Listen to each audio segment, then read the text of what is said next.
রাত হলে অন্ধকার যেরকম সব জায়গাকে ছেয়ে যায়, এমন কোনো জায়গা বাদ থাকে না যেখানে অন্ধকার ঢুকে না। ঠিক কিয়ামতের আগে ফিতনা সব জায়গাকে ছেয়ে যাবে। পৃথিবীর যে প্রান্তে মানুষ থাকুক, যেই মানুষই থাকুক, আলেম গায়রে আলেম, কেউ রক্ষা পাবে না, সবাইকে ফিতনা ছেয়ে যাবে। এই বিষয়ে নবী সাল্লাল্লাহু আলাইহি ওয়াসাল্লাম আমাদেরকে সতর্ক করার মানে হলো, ঝড় আসতে পারে, তোমরা যখন সে সময় পৃথিবীতে থাকবে তোমরা সতর্ক থাকবে এবং ফিতনা তোমাদের ঈমান হরণ করবে। আল্লাহ সুবহানাহু ওয়া তাআলা তার হাবিব মুহাম্মদ সাল্লাল্লাহু আলাইহি সাল্লামের মাধ্যমে আমাদের জন্য অনেকগুলো ভবিষ্যৎবাণী করেছেন, অনেকগুলো সতর্কীকরণ আল্লাহ রাব্বুল আলামিন করেছেন। যে সমস্ত ভবিষ্যৎবাণীগুলো আমাদের জন্য গুরুত্বপূর্ণ, অতীব গুরুত্বপূর্ণ, এবং যে সমস্ত বিষয়ে আল্লাহ রাব্বুল আলামিন তার হাবিব মুহাম্মদ সাল্লাল্লাহু আলাইহি সাল্লামের মাধ্যমে আমাদেরকে সতর্ক করেছেন, সে বিষয়গুলোর মধ্যে থেকে অন্যতম একটা বিষয় হলো, পৃথিবীর আয়ু যখন শেষ হয়ে আসবে, মহাপ্রলয় মানব ইতিহাসের সবচেয়ে বড় ঘটনা, যেই ঘটনার মধ্য দিয়ে আল্লাহ তাআলা সৃষ্টি জগতের এই বিশাল বড় আয়োজন, এটার সমাপ্তি আল্লাহ তাআলা ঘটাবেন, সেই ঘটনার যত নিকটবর্তী হবে পৃথিবী, তত বেশি পৃথিবী ফিতনা সংকুল হবে এবং ফিতনায় পৃথিবী পরিপূর্ণ হয়ে যাবে। এ বিষয়ে নবী করিম সাল্লাল্লাহু আলাইহি সাল্লাম আমাদেরকে বারবার সতর্ক করেছেন, বিভিন্নভাবে সতর্ক করেছেন। নবী করিম সাল্লাল্লাহু আলাইহি সাল্লামের সে সমস্ত হাদিসগুলো পর্যালোচনা করলে দেখা যায় এবং বোঝা যায়, পৃথিবী যত তার পরিণতির দিকে এগিয়ে যাবে, কিয়ামত যত নিকটবর্তী হবে, তত মানুষের জন্য বহুমুখী ফিতনা ধেয়ে আসবে এবং ঈমান ধরে রাখা কঠিন হবে। এ বিষয় সম্পর্কে যত বেশি আমরা জানব, যত বেশি আমরা ঘাটাঘাটি করব, যত বেশি আমরা সতর্ক হব, তত বেশি আমাদের ঈমান, আমাদের আইডেন্টিটি, আমাদের তাকওয়া, আমাদের পরিচয় এবং আমাদের আল্লাহ ভীরুতা ইত্যাদিকে আমরা তত বেশি নিরাপদ এবং সেভ করতে পারবো, যত বেশি আমরা জানব। একজন মানুষ আগে থেকে যখন কোনো ঝড়ের পূর্বাভাস জানে, তখন ঝড় তাকে খুব বেশি লণ্ডভণ্ড করতে পারে না বা খুব বেশি ক্ষতিগ্রস্ত করতে পারে না, কারণ তিনি আগে থেকে জানেন এই ঝড় আসছে এবং এইভাবে অ্যাটাক এবং আক্রমণ করবে। একজন ইমানদার সেজন্য কিয়ামত পূর্ববর্তী ফিতনাগুলো সম্পর্কে যখন তিনি সচেতন হবেন, সতর্ক হবেন, তখন ফিতনা তার ঈমানকে লণ্ডভণ্ড করে দিতে পারবে না। আর এই জন্য এই বিষয়ে মুহাদ্দিসিনে কেরাম হাদিসের মৌলিক গ্রন্থগুলোতে বিভিন্ন অধ্যায় রচনা করে করে আমাদেরকে সতর্ক করেছেন, কিন্তু এগুলো নিয়ে আমাদের সমাজে খুব বেশি আলোচনা নাই, খুব বেশি চর্চা নাই, এবং আমরা খুব বেশি সতর্ক নই। এই সৃষ্টি জগৎ একসময় শেষ হবে, এটা আমাদের বিশ্বাসের গুরুত্বপূর্ণ একটা পার্ট বা অংশ। যেই ঘটনার মধ্য দিয়ে এই সৃষ্টি জগৎকে আল্লাহ তাআলা শেষ করবেন, এই সৃষ্টি জগতের মহা সংসারের এই আয়োজন পুরাটাকে আল্লাহ রাব্বুল আলামিন ক্লোজ করবেন, এবং সেই ঘটনার ভয়াবহতা কি হবে না হবে পুরো কোরআনের শুরু থেকে শেষ পর্যন্ত বারবার বিভিন্ন জায়গায় সেই বিষয়গুলো আল্লাহ তাআলা আলোকপাত করেছেন। আর এই জন্যই আমি সবসময় আপনাদেরকে উদাত্ত আহ্বান করি, আপনারা কোরআনটা অর্থ সহকারে অনুগ্রহ করে একজন মুসলিম হিসাবে বুঝে পড়ার অভ্যাস গড়ে তুলুন। কোরআনে কারীম যদি আপনি অর্থ সহকারে বোঝার অভ্যাস গড়ে তোলেন এবং পড়েন, তাহলে ইসলাম সম্পর্কে আপনি কমপ্লিট একটা ধারণা পাবেন। আর না হলে ইসলাম সম্পর্কে আজকে একটা বিষয় জানলেন, একটা সাইড জানবেন, আবার আরেক সাইডে আপনি জানলেন না, সেটা সাইডে আপনার অজানা থেকে যাবে, অস্পষ্টতা থেকে যাবে, এখানে বিভ্রান্তির আশঙ্কা তৈরি হবে। এজন্য আপনি কালেকটিভলি ইসলামকে জানার যদি চেষ্টা করেন, তাহলে তার জন্য সবচেয়ে বড় এবং ভালো উদ্যোগ হবে কোরআনে কারীমের শুরু থেকে শেষ পর্যন্ত অর্থ সহকারে বুঝে পড়া। এই কোরআন পড়লে আপনি দেখবেন যে আল্লাহ তাআলা বারবার করে কোরআনে, বিশেষ করে শেষের পাড়ায় এবং শেষের দিকে এসে এই মহাপ্রলয়, এই পৃথিবীর ধ্বংসের যে ঘটনা, সেটা সম্পর্কে আল্লাহ আলোকপাত করেছেন। কোরআনে কারীমে সাধারণত সেই মহাপ্রলয়কে আস-সাআহ, অর্থাৎ সেই গুরুত্বপূর্ণ ক্ষণ, মুহূর্ত বলে অভিহিত করেছেন। এবং এই মহাপ্রলয় যখন হবে তখন কি হবে তার বর্ণনা কোরআনে কারীমের বিশেষ করে শেষের সূরাগুলোতে আমরা প্রায় সময় নামাজের মধ্যে পড়ি। সূরা আল কারিআ, সূরা আল আদিয়াত, সূরা ইযা যুলজিলাতিল আরদু জিলজালাহা, এসব সূরাগুলোতে আল্লাহ তাআলা এই কিয়ামতের ভয়াবহতা সম্পর্কে আলোকপাত করেছে এবং শেষের দিকে প্রায় বেশিরভাগ সূরাতে এই বিষয়ে আলোচনা রয়েছে। এই মহাপ্রলয়, যেটার মধ্য দিয়ে আল্লাহ তাআলা ঈসা আলাইহিস সালামের সিংহা ফুৎকারের মাধ্যমে সৃষ্টি জগতের সবকিছুকে শেষ করবেন, এবং এই পাহাড় তুলার মতো যখন উঠতে থাকবে, গোটা সৃষ্টি জগতের সব প্রাণীকে আল্লাহ যখন শেষ করে ফেলবেন, কেউ থাকবে না, যেদিন আল্লাহ বলবেন লিমানিল মুলকুল ইয়াউম লিল্লাহিল ওয়াহিদিল কাহার, পৃথিবীতে বহু মানুষ বহু রাজত্ব, ক্ষমতা, দাপট, বহু কিছুর অহংকার নিয়ে ঘুরে বেরিয়েছ, কিন্তু আজ এক আল্লাহর কর্তৃত্ব ছাড়া, শ্রেষ্ঠত্ব ছাড়া, অস্তিত্ব ছাড়া আর কেউ নেই, এমনকি ফেরেশতারাও নেই।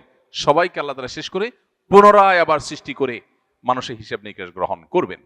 এই যে ঘটনার মধ্য দিয়ে আল্লাহ তাআলা সৃষ্টি জগতের এই সব আয়োজন শেষ করবেন, সর্বশেষ প্রাণীটারও প্রাণ কেড়ে নেওয়া হবে, সবাই মৃত হয়ে যাবে, আল্লাহ ছাড়া কেউ থাকবেন না। সেটাই হলো মহাপ্রলয়, সেটাকে আমরা অনেকে কিয়ামত বলি। তো এই যে মহাপ্রলয় বা কিয়ামত, এটার সময় যত ঘনিয়ে আসবে, পৃথিবীর আয়ু যত শেষের দিকে যাবে, ইমানদারদের ইমানের উপরে টিকে থাকাটা তত চ্যালেঞ্জিং হবে। এটাকেই হাদিসের পরিভাষায় ফিতনা বা ফিতান বলা হয়েছে। মুহাদ্দিসিনে কেরাম কিতাবুল ফিতান, ফিতনা সম্পর্কিত অধ্যায় রচনা করেছেন। সেখানে কি ভাবে ফিতনা পতিত হতে পারে, ফিতনার গতি প্রকৃতি কেমন হতে পারে, সেগুলো সম্পর্কে ধারণা দেওয়া হয়েছে। নবী সাল্লাল্লাহু আলাইহি সাল্লামের একটি হাদিসের দিকে তাকালে আমরা দেখতে পাই, তিনি বলেছেন কিয়ামত যখন নিকটবর্তী হবে তখন পৃথিবীতে ফিতনা ছেয়ে যাবে। কিরকম ছেয়ে যাবে?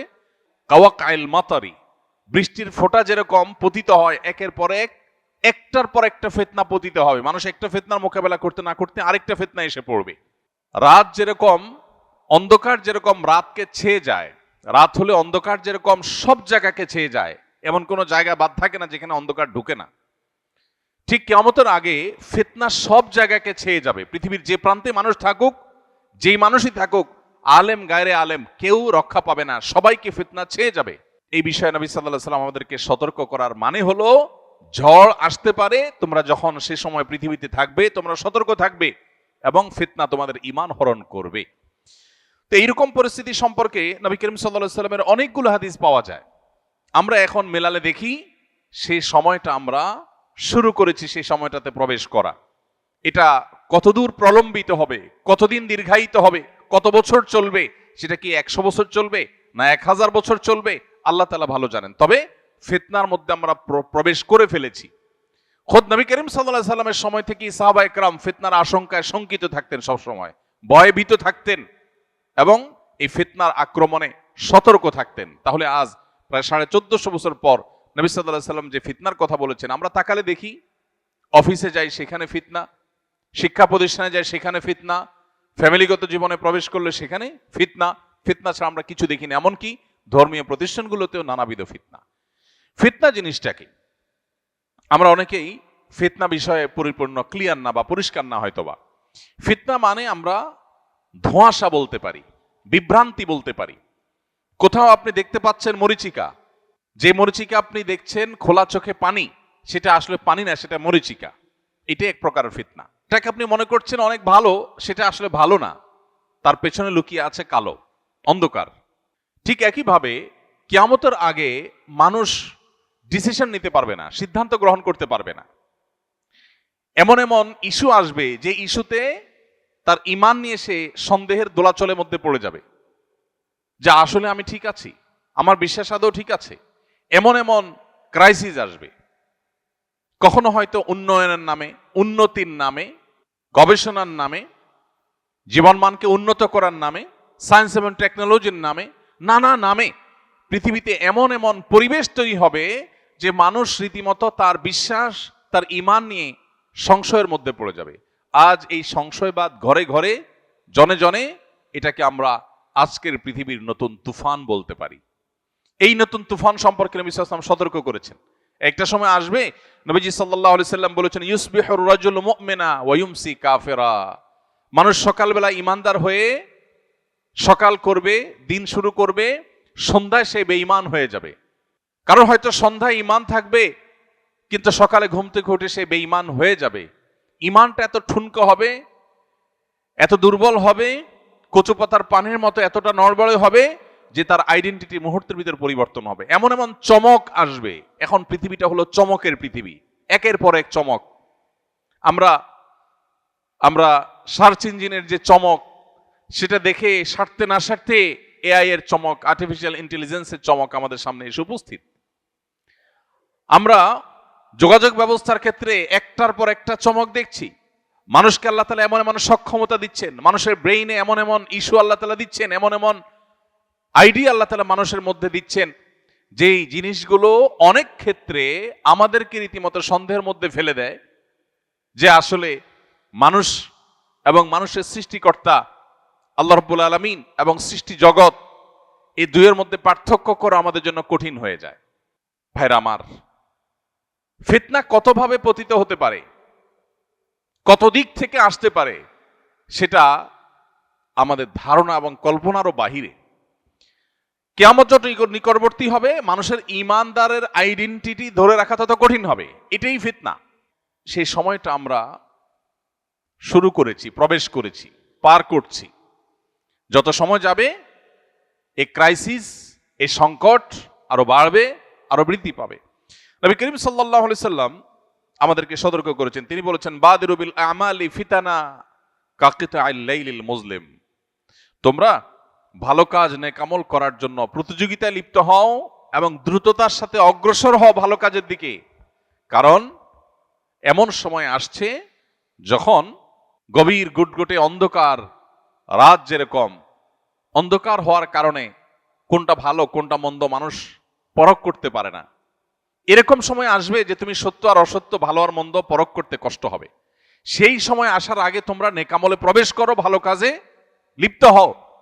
এবং সেই সাথে নবী সাল্লাল্লাহু আলাইহি সাল্লাম বলেছেন, আবু সা'লাবা আল খুশানি রাদিয়াল্লাহু তাআলা আনহু থেকে বর্ণিত হাদিসে তিনি বলেছেন, ফা ইন্না মিন ওয়ারাইকুম আইয়ামা আস-সাবরু ফীহিন্না মিসলাল কবদি আলাল জামার। নবীজি বলেছেন সাহাবীদেরকে লক্ষ্য করে যে তোমরা চলে যাওয়ার পরে পৃথিবীতে এমন একটা সময় আসবে যখন দ্বীনের উপরে, ইসলামের উপরে, ঈমানের উপরে টিকে থাকাটা এটা জ্বলন্ত কয়লা হাতের উপরে নিয়ে থাকা যেরকম কঠিন, ওইরকম কঠিন হয়ে যাবে। আজ পৃথিবীতে মুসলিম আইডেন্টিটি নিয়ে চলাটা সহজ না কঠিন? কঠিন। অমুসলিম প্রধান অঞ্চলে বা দেশে তো পরের কথা, মুসলিম প্রধান দেশেও মুসলিম আইডেন্টিটি নিয়ে টিকে থাকা বড় কঠিন। আপনার দাড়ি থাকবে, টুপি থাকবে, আপনি নামাজ পড়বেন, হালাল হারাম মেনটেন করবেন, আপনি মাহারাম মেনটেন করবেন, আপনি সিরিয়াস দিন পালন করবেন, কোরআন হাদিসের প্রত্যেকটা আদেশ শেষে মানার চেষ্টা করবেন, আল্লাহর দাসত্ব এবং আবদিয়তকে আপনি ধারণ করে চলার চেষ্টা করবেন। সমাজই আপনাকে আলাদা চোখে দেখবে, বলবে যে এটা বেকার হয়ে গেছে, এই লোকের মাথা কেউ নষ্ট করছে। আপনি জাতে উঠতে পারবেন না। জাতে ওঠার জন্য আপনাকে অনেক অপকর্ম, অনেক গুনাহের কাজ, অনেক পাপের কাজ, কোরআন হাদিসের বাইরে আপনাকে যেতে হবে। এই যে একটা প্রবণতা, এটা আমাদের সেই সময়ের কথা স্মরণ করিয়ে দেয় যে এই সময়ের কথা নবীজি বলেছেন যে এমন একটা সময় আসবে যে ঈমানের উপরে টিকে থাকাটা জ্বলন্ত কয়লা হাতে রাখার মতো কঠিন হবে। ভাইরা আমার, এখন আপনার সন্তানটা নামাজ কালাম পড়ে, দিনদার, সে হারামে যায় না।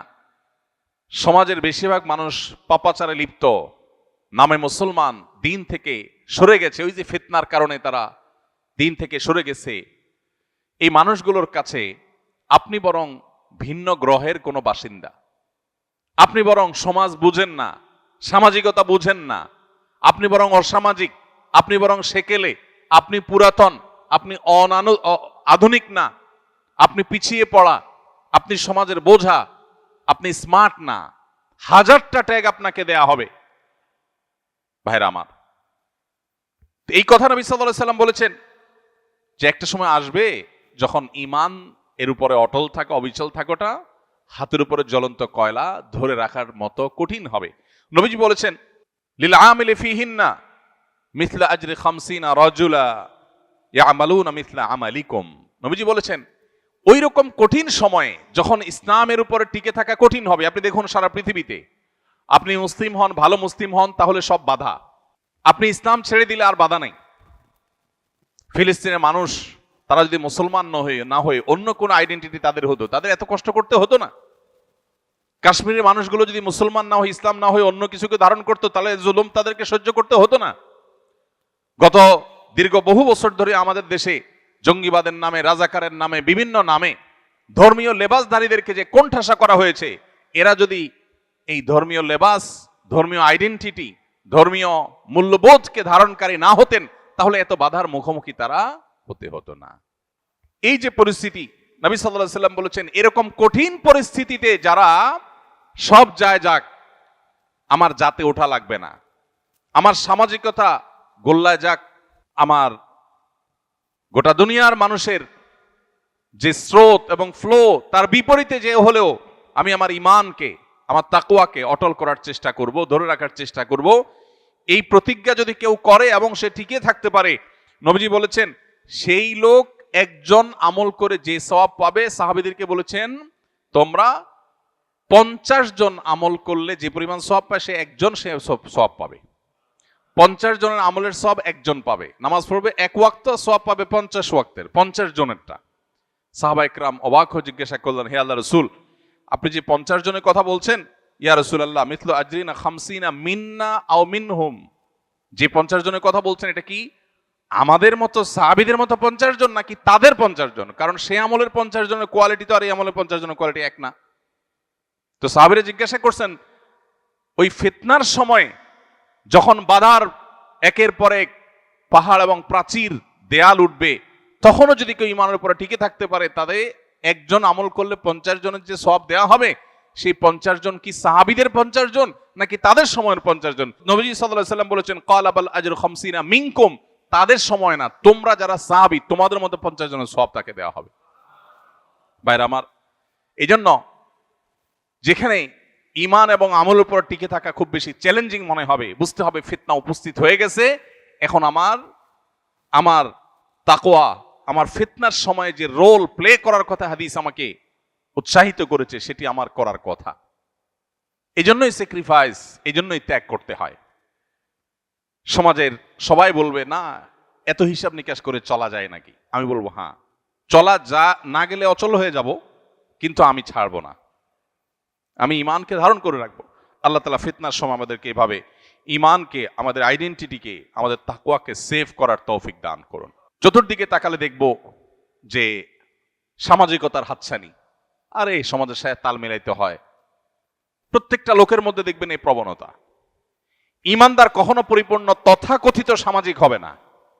বহু কাজে ঈমানদার বলবে না সমাজ কি বলে দেখার দরকার না, আমার ঈমান আমল কি বলে আমি সেটা দেখবো, তাতে যদি গোটা সমাজের বিরুদ্ধে যেতে হয় যাব। এটাই হলো ঈমানের দাবি, এটা হলো তাকওয়ার দাবি, এটা হলো অটল এবং অবিচল থাকার কথা। আব্দুর রহমান ইবনে শাইবা রাদিয়াল্লাহু তাআলা আনহুর হাদিস আমাদের সবার কাছে বাঁধাই থাকা উচিত, লিখে রাখা উচিত, চোখের সামনে রাখা উচিত। তিনি বলেছেন, নবী সাল্লাল্লাহু আলাইহি সাল্লাম থেকে তিনি শুনেছেন, বাদা আল ইসলামু গরিবান ওয়া সায়াউদু কামা বাদা ফাতুবা লিল গুরাবা। নবীজি বলেছেন, ইসলাম পৃথিবীতে এসেছে যখন, তখন সূচনার সময়ে, শুরুর সময় ইসলাম ছিল বেদুইন, মুসাফির, পথিকের মতো, অচেনা অজানা, যাকে কেউ যাচে না পুছে না, যাকে কেউ আপন করে নিতে চায় না। একজন মুসাফির, পথিক, অচেনা, তিনি কোনো এলাকায় গেলে, কোনো মহল্লায় গেলে, কোনো মসজিদে গেলে কেউই তাকে আপন করে নিতে চায় না, কেউ বাসায় তুলতে চায় না, কেউ ঘরে নিতে চায় না, কারণ চিনি না, জানি না। সবাই তার থেকে নিজেকে দূরে রাখার চেষ্টা করে বা তার কাছে খুব বেশি ভেড়ে না, কেউ যাচ্ছে না, কেউ পোছে না তাকে। নবীজি বলেছেন, ইসলাম যখন শুরুতে এসেছে পৃথিবীতে, তখন এইরকম একটা অবস্থায় ছিল, কিন্তু একটা সময় ইসলামের শৌর্যবীর্য, ইসলামের প্রভাব প্রতিপত্তি, ইসলামের সাম্রাজ্য, ইসলামের জয়যাত্রা, ইসলামের প্রচার প্রসার এমন বেশি হবে যে গোটা পৃথিবীতে ইসলামের প্রভাব থাকবে। কিন্তু আবার পৃথিবীতে ইসলাম আগের জায়গায় ফেরত যাবে, অর্থাৎ আবার এমন একটা সময় আসবে কিয়ামতের আগে যে পৃথিবীতে ইসলামকে কেউ ধারণ করতে চাইবে না, ইসলামের পরিচয়ে কেউ পরিচিত হতে চাইবে না। ইউনিভার্সিটিগুলোতে আমাদের তরুণদের মধ্যে সালাম দেওয়া নিয়ে হীনমন্যতা হয়, সালাম দিতে চায় না, কারণ সালাম দিলে সে হুজুর হয়ে যাবে। এখানে কেউ সালাম দেয় না, এখানে হাই বলে, হ্যালো বলে, এখানে সালাম দেয় না। ঠিক একইভাবে কর্পোরেট দুনিয়াতে, সেখানে যারা বসবাস করছেন, ব্যক্তিগত জীবনে ইসলাম যতই প্র্যাকটিস করুক, ওখানে উনি সালাম দেন না, কারণ এখানে সালাম দেওয়া না প্রচলন নাই। এরকম আরো বহু বিষয়ের প্রচলন নাই। তো এইরকম সময়গুলোতে নবী সাল্লাল্লাহু আলাইহি সাল্লাম বলেছেন, যখন পৃথিবী তার শেষ পরিণতির দিকে আসবে, ইসলাম আবারও ওই প্রথম যুগে যেরকম ইসলাম কেউ ধারণ করতে চাইতো না, মক্কাতে যখন ইসলাম শুরু হয়েছে, ইসলামের পরিচয় পরিচিত হওয়াটা রিস্কি ছিল। এই পরিচয় পরিচিত হলে তারপরে জুলুম নেমে আসতো, কেউ ওয়েলকাম করতো না, গরিব ছিল, অসহায় ছিল ইসলাম। নবীজি বলেছেন, কিয়ামতের আগে আবার এরকম একটা সময় আসবে যখন ইসলাম এরকম অসহায় হবে, কেউ ইসলামকে ধারণ করতে চাইবে না, সবাই জাতে উঠতে চাইবে। নবীজি বলেছেন, ফাতুবা লিল গুরাবা। এই যে শুরু এবং শেষ ইসলামের, মাঝখানে জয়যাত্রা, শুরুতে কঠিন সময় ছিল মক্কাতে, আবার কঠিন সময় আসবে পৃথিবীতে, এই দুই সময়ে যারা ইসলামকে ধারণ করে থাকবে, ওই অসহায় ইসলামকেই ধারণ করবে, সে জাতি উঠতে চাইবে না, সে সামাজিক তথাকথিত সামাজিক হতে চাইবে না, সে সমাজের মানুষের দৌড়ে টিকে থাকতে চাইবে না, সে ইসলামের দৌড়টাকে টিকে রাখার চেষ্টা করবে। এই মানুষগুলোকে নবীজি বলেছেন এরা হলো ইসলামের সে অসহায় সময়ের সঙ্গী। এই মানুষগুলো সম্পর্কে নবীজি বলেছেন ফাতুবা, তারা যেন সুসংবাদ গ্রহণ করে, এদের জন্যই হলো আখিরাতের শেষ হাসি। ভাইরা আমার, তখন নবীজিকে জিজ্ঞাসা করা হলো মানিল গোরাবা ইয়া রাসূলুল্লাহ, হে আল্লাহর রাসূল, ইসলামের কঠিন সময়ে যারা ইসলামকে ধারণ করবে, আপনি যাদেরকে গরীব বলে আখ্যায়িত করেছেন, এখানে অর্থকরী না থাকলে যে গরীব হয় সেটা উদ্দেশ্য নয়, বরং দুঃসময়ের কাণ্ডারি, যাচ্ছে না পোছে না সেরকম পথিকের মতো ইসলামকে ধারণকারী বলতে হে রাসূল আপনি কাকে বুঝিয়েছেন?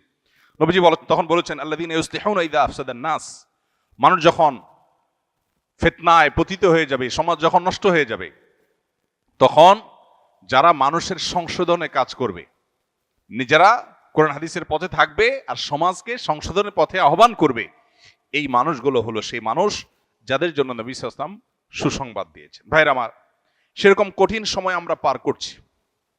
আমাদের দরকার এখন ঈমানকে আঁকড়ে ধরা, আমাদের দরকার এখন মুসলিম আইডেন্টিটিকে আঁকড়ে ধরা।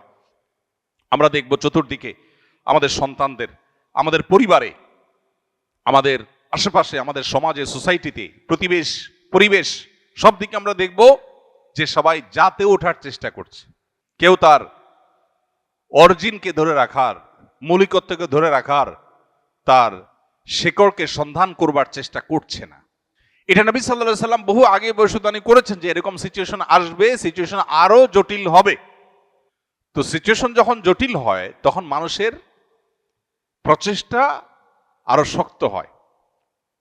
আপনি সাধারণ পুকুরে যখন সাঁতার কাটেন তখন আপনার যে অ্যাপ্রোচ থাকে, আপনি সমুদ্রের উত্তাল তরঙ্গের বিপরীতে যখন সাঁতার কাটেন তখন অ্যাপ্রোচ একরকম থাকে না। আপনি যখন রাস্তায় স্বাভাবিকভাবে চলাফেরা করেন তখন আপনার সেই সতর্কতা থাকে না। যখন আপনি প্রচন্ড ঝড়ের পরিবেশে আপনি চলাফেরা করেন তখন আপনার পোশাক আশাক উড়ে যায় কিনা সেগুলোর পরে যতটা আপনি সতর্ক হন। ঠিক একইভাবে ফিতনা সংকুল সময়ে ঈমান যেন টিকে থাকে, ঈমান যেন হারিয়ে না যায়, কুফরি এবং ফিতনার ঝড় যেন ঈমানকে লণ্ডভণ্ড করে দিতে না পারে, সেজন্য একজন ঈমানদার তিনি তার সব শক্তি দিয়ে তার ঈমানকে টিকিয়ে রাখার চেষ্টা করবেন। আল্লাহ রাব্বুল আলামিন আখিরি জামানার কিয়ামত পূর্ববর্তী ফিতনা সংকুল সময়ে আকাশ থেকে বৃষ্টির মতো অনবরত ফিতনা যখন পতিত হতে থাকে, যখন অন্ধকার ছেয়ে যায়, ভালো মন্দ নিরূপণ করতে পারি না, সংশয়বাদ যখন আমাদেরকে গ্রাস করে ঘিরে ধরে, এরকম সময় আল্লাহ তাআলা আমাদেরকে ঈমানের এই পরিচয়কে ধারণ করে থাকার তৌফিক দান করুন। ভাইরা আমার, আমরা চতুর্দিকে দেখি নানাবিধ ফিতনা, ফিতনার তালিকা, ফিতনার নজির, ফিতনার দৃষ্টান্তগুলো যদি আমরা আলোচনা করতে চাই সেটা অনেক লম্বা, অনেক দীর্ঘ। এর মধ্যে থেকে একটা উদাহরণ হলো আজকের পৃথিবী উন্নয়নের নামে আমাদের এমন জীবনধারা বা এমন লাইফস্টাইল আমাদেরকে উপহার দিয়েছে যেখানে মানুষ প্রচুর পরিমাণ সম্পদ কামাই করা এবং খুব বেশি সুখ স্বাচ্ছন্দ্য আর ভোগ বিলাসের মধ্যে থাকা, এটা জীবনের অন্যতম লক্ষ্যে পরিণত হয়েছে। এখন এই পাইপলাইনে যখন মানুষ একবার প্রবেশ করে তখন এটার কোনো শেষ থাকে না। টাকা পয়সা কামাই করা, সমাজের স্রোতের তালে চলা, সামাজিকতা মেনটেন করে চলা এবং অন্য 10 জনের মতো হয়ে চলার চেষ্টা করা, এগুলো মানুষকে তার দ্বীন, তার ঈমান, তার আখিরাত এই চর্চা থেকে আস্তে আস্তে তার অজান্তে দূরে সরায় দেয়। এই জন্য নবী করিম সাল্লাল্লাহু আলাইহি সাল্লামকে আল্লাহ তাআলা সতর্ক করেছেন, আমাদেরকে আল্লাহ সতর্ক করেছেন। কোরআনে কারিমে আল্লাহ বলেছেন ইন্নামা আমওয়ালুকুম ওয়া আওলাদুকুম ফিতনা, তোমাদের সম্পদ এবং সন্তান এগুলো এক প্রকারের ফিতনা, অর্থাৎ এগুলো তোমাদেরকে ধোঁয়াশার মধ্যে ফেলে দেয়। ঈমান নাকি টাকা পয়সা, ঈমান নাকি সামাজিক স্ট্যাটাস, ঈমান নাকি সন্তান সন্ততির তথাকথিত ক্যারিয়ার। অনেক সময় আখিরাত ডুবাই দিয়ে সন্তান সন্ততির ক্যারিয়ারকে আমরা উপরে তোলার চেষ্টা করি।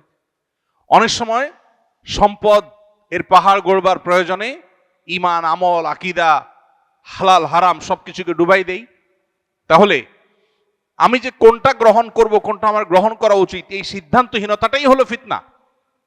নবীজি বলেছেন, সন্তান সন্ততি সম্পদ এগুলো তোমাদেরকে ধোঁয়াশায় ফেলে দিবে, বিভ্রান্তিতে ফেলে দিবে, তুমি কোন দিকে যাবে, এবং বিভ্রান্ত হয়ে দেখা যায় ভুল পথে গিয়েছ, আখিরাত বরবাদ করে ফেলেছ। এর বাইরে আজ ভালো এবং মন্দের যে মাপকাঠি, এই মাপকাঠিগুলো পরিবর্তন হয়ে যাচ্ছে। গোটা বিশ্বে পাওয়ার হোল্ড করা, সম্পদ কামাই করা, এটাই মানুষের মর্যাদার মাপকাঠি হয়ে গেছে, মানদণ্ড হয়ে গেছে। ভালো মানুষের ভাত নাই, সহজ বাংলায়। ভাত আছে কার? যার পাওয়ার আছে, যার টাকা পয়সা আছে। যত নিকটবর্তী হবে পৃথিবী, তত সেদিকে মানুষ চলে যাবে। সমাজে এইরকম পরিবেশে পরিস্থিতি মানুষ চিন্তা করবে, ভালো মানুষই পরে, আগে টাকা পয়সা কামাই করি, আগে পাওয়ার গেইন করি। কারণ পাওয়ার গেইন করলে, টাকা পয়সা কামাই করলে সমাজে সবাই বাহাবা দিবে। এখন এই সময়টাতে সমাজে আমি লাইমলাইটে আসাটা গুরুত্বপূর্ণ না আমার মুসলিম আইডেন্টিটিকে ধরে রাখা গুরুত্বপূর্ণ, এটা হলো ফিতনা। বেশিরভাগ মানুষ জোয়ারে গা ভাসায়, না এ যুগে টাকা পয়সা না হলে চলে নাকি, এ যুগে ভালো চেয়ারে না গেলে চলে নাকি। কিন্তু যে ইমানদার, ওই যে 50 গুণ সাহাবীদের সমান 50 জনের সওয়াব পাবে, সেই লোক সমাজের এই গড্ডালিকায় স্রোতে গা ভাসায় না, সে বিপরীতে চলে। সে বলে না, আমার সামাজিকতার দরকার নাই, সবাই হ্যাঁ চোখে দেখুক, কিন্তু আমি সততা, আদর্শ, নীতি এটাতে আমি ছাড় দিব না, তাতে আমার পরিবারের লোকদের কাছে আমি খারাপ হতে পারি। স্ত্রী হয়তো বলতে পারে যে এটা অচল, অচল না। হয়তো সন্তানরাও বলবে, আমার বাবা সে আমাদেরকে কিছু দিয়ে যায়নি। হয়তো মা বাপ ভাই বোনও বলবে যে এই ছেলে সমাজের সাথে তাল মেলাতে পারে নাই, সোজা সরল বেকুব, তারপরও সে তার ঈমানকে, তার তাকওয়াকে, আল্লাহর গোলাম এবং বন্দীকে সে আঁকড়ে ধরবে। ভাইরা আমার, এরকম হাজার লাখো অগণিত ফিতনা আছে এই চাকচিক্যময় পৃথিবীতে। ভোগবাদের ফিতনা আমাদের সবাইকে ভোগবাদী করে তুলছে। একজন ইমানদার যার আখিরাতের প্রতি বিশ্বাস আছে, তিনি জানেন দুনিয়াটা সামান্য সময়ের পারাপারের জায়গা। কিন্তু ভোগবাদ আমাদের সমাজে আমাদেরকে এমনভাবে গ্রাস করে ফেলেছে যে আমাদের মনে হচ্ছে এটাই অনন্তকাল বেঁচে থাকার জায়গা। যিনি টাকার জন্য মরিয়া হালাল হারাম বাজ বিচার করছেন না, তিনি নিজেও জানেন এটা আগামী 1 মিনিট পরও তিনি ভোগ করতে পারবেন কিনা তার গ্যারান্টি নাই, পৃথিবীতে কেউ তাকে গ্যারান্টি দিতে পারবে না। কিন্তু এরপরও তিনি এর জন্য পাগল, এবং তিনি হাজার হাজার শত শত বছর বাঁচবেন না সেটা তিনি জানেন। তারপরেও এত টাকা কামাই করার পরেও তার চাহিদা শেষ হচ্ছে না, যত টাকা তার শত শত বছর কেউ শেষ করা যাবে না। তারপর তিনি পাগল পড়া ফিতনা, এই ফিতনার জালে তিনি পড়ে গেছেন, আর বের হতে পারছেন না। এই নেশায় তিনি ডুবে গেছেন, ব্যাক করতে পারছেন না, আখিরাতকে ডুবাই দিয়েছে। ভাইরা আমার, এরকম বহুবিধ ফিতনা আমাদেরকে গ্রাস করছে। রক্ষার উপায় কি? রক্ষার উপায় হলো কোরআন এবং হাদিসকে আঁকড়ে ধরা। কোরআন এবং হাদিসকে যারা আঁকড়ে ধরবে তারা ফিতনা থেকে রক্ষা পাবে। নবী সাল্লাল্লাহু আলাইহি ওয়াসাল্লাম বলেছেন, আদ্দু আলাইহা বিন নওয়াজিস। খুব কঠিন সময়ে মানুষ যখন হাত দিয়েও কিছু ধরে রাখতে পারে না, তখন মাড়ির দাঁত এটা দিয়ে কামড়ে ধরে রাখার চেষ্টা করে। ঠিক একই ভাবে তোমার ঈমানকে ধরে রাখার জন্য সর্বশেষ শক্তি মাড়ির দাঁত দিয়ে তুমি ঈমান, তোমার আত্মপরিচয় কোরআন এবং হাদিসকে আঁকড়ে ধরবে, যে আমি কোরআন হাদিসের বাইরে এক চুল যাব না, তাতে আমার সব যায় যাক। এটা হলো ফিতনার সময় নিজেকে আত্মরক্ষা করার সবচেয়ে বড় মূল মন্ত্র। আর এর পাশাপাশি নবী সাল্লাল্লাহু আলাইহি ওয়াসাল্লাম আমাদেরকে দোয়া শিক্ষা দিয়েছেন, আমরা আল্লাহর কাছে ফিতনার সময় পানাহ চাইব। আল্লাহুম্মা ইন্না নাউযু বিকা মিনাল ফিতান বা আল্লাহুম্মা ইন্নী আউযু বিকা মিনাল ফিতান মা যাহারা মিনহা ওয়া মা বাতান। আল্লাহ, প্রকাশ্য যত ফিতনা পৃথিবীতে আছে এগুলো থেকে আমি পানাহ চাই, তোমার কাছে রক্ষা চাই। আল্লাহ রাব্বুল আলামিনের কাছে আমরা দোয়া করা, চোখের পানি ফেলা এবং ফিতনার পরিবেশ থেকে বেঁচে তাকওয়ার পরিবেশে নিজেকে নিয়োজিত করা, নিবদ্ধ রাখা, এর জন্য নিরন্তর চেষ্টা করে জীবনের শেষ মুহূর্তগুলো পার করার, শেষ নিঃশ্বাস ত্যাগ করার, ঈমান এবং আমল নিয়ে ফিতনা থেকে নিজেকে বাঁচিয়ে, নিজের ফ্যামিলিকে বাঁচিয়ে, জেনারেশনকে বাঁচিয়ে আল্লাহ তাআলা আমাদেরকে দুনিয়া থেকে যাওয়ার তৌফিক নসিব করুন।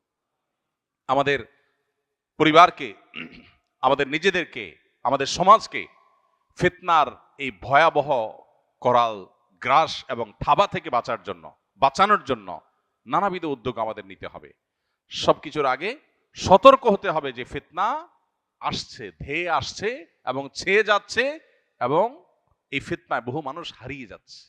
এটা হলো স্রোতের পানির মতো, বানের পানির মতো। সমুদ্রের বিশাল বড় স্রোত এসে সবকিছুকে টেনে সমুদ্রের মধ্যে গ্রাস করে নিয়ে যায়।